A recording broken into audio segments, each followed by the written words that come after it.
Back in July 1960, John F. Kennedy accepted his party's nomination for President of the United States, and he provided a speech that came to be known as the New Frontier speech. Now, I won't ask for a show of hands to see who was watching at that time, but here's a brief clip from that speech. For the problems are not all solved, and the battles are not all won, and we stand today on the edge of a new frontier, the frontier of the 1960s, the frontier of unknown opportunities and perils, the frontier of unfilled hopes and unfilled threats.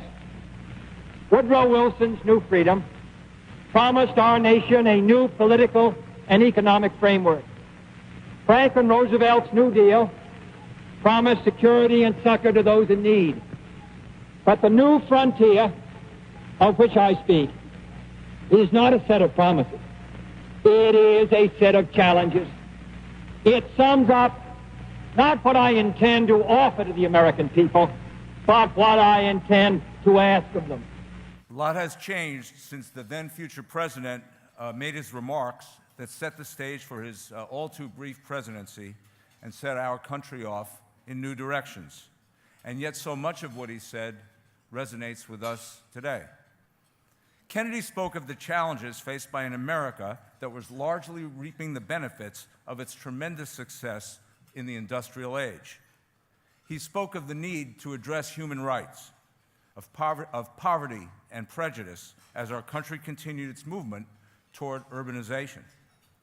He acknowledged that these issues and the serious threats to freedom and democracy that existed at that time could not be addressed by old world solutions.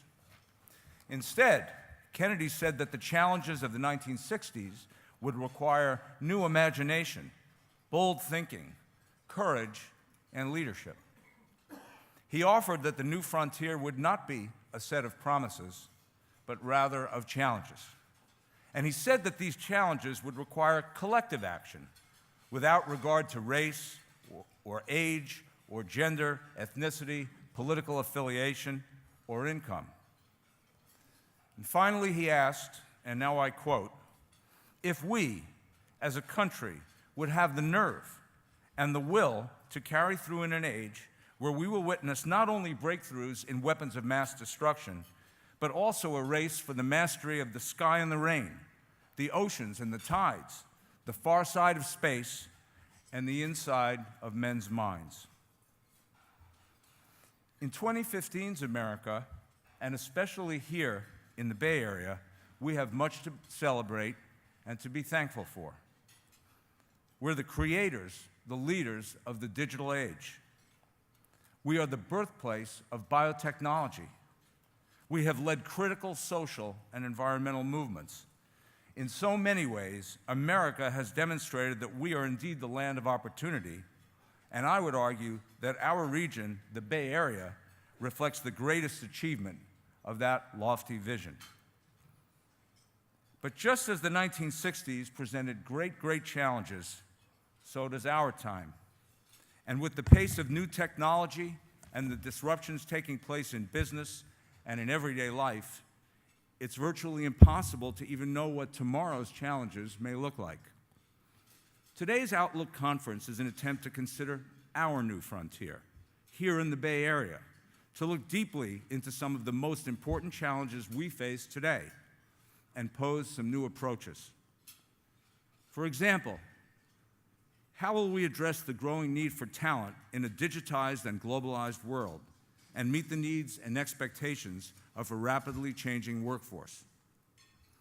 How can we assure that our businesses fully benefit from the contributions of our full society, including women and people of color? Can we reverse the trend of increasing divisions of wealth within our communities?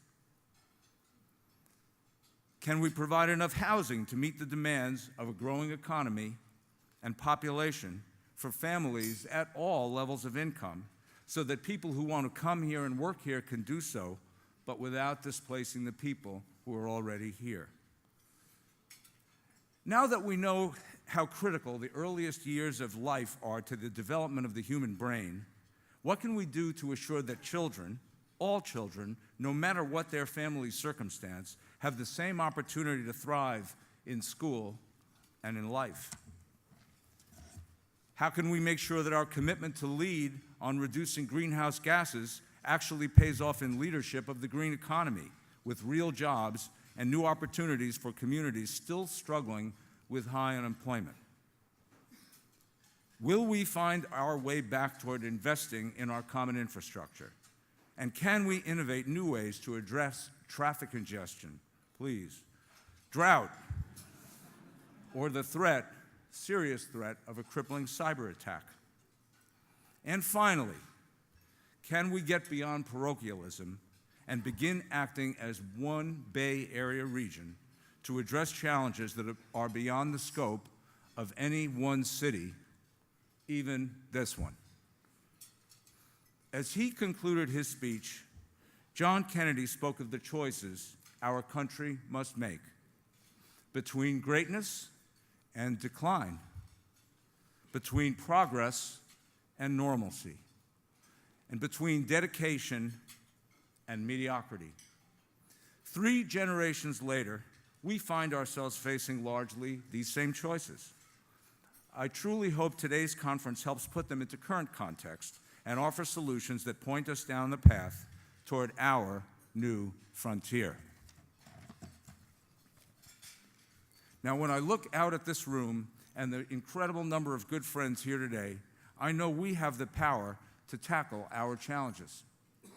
There is no business organization on this planet whose members are more committed, more dedicated, and more supportive than you. And I want to give you a hand for the incredible support you provide this region and our organization.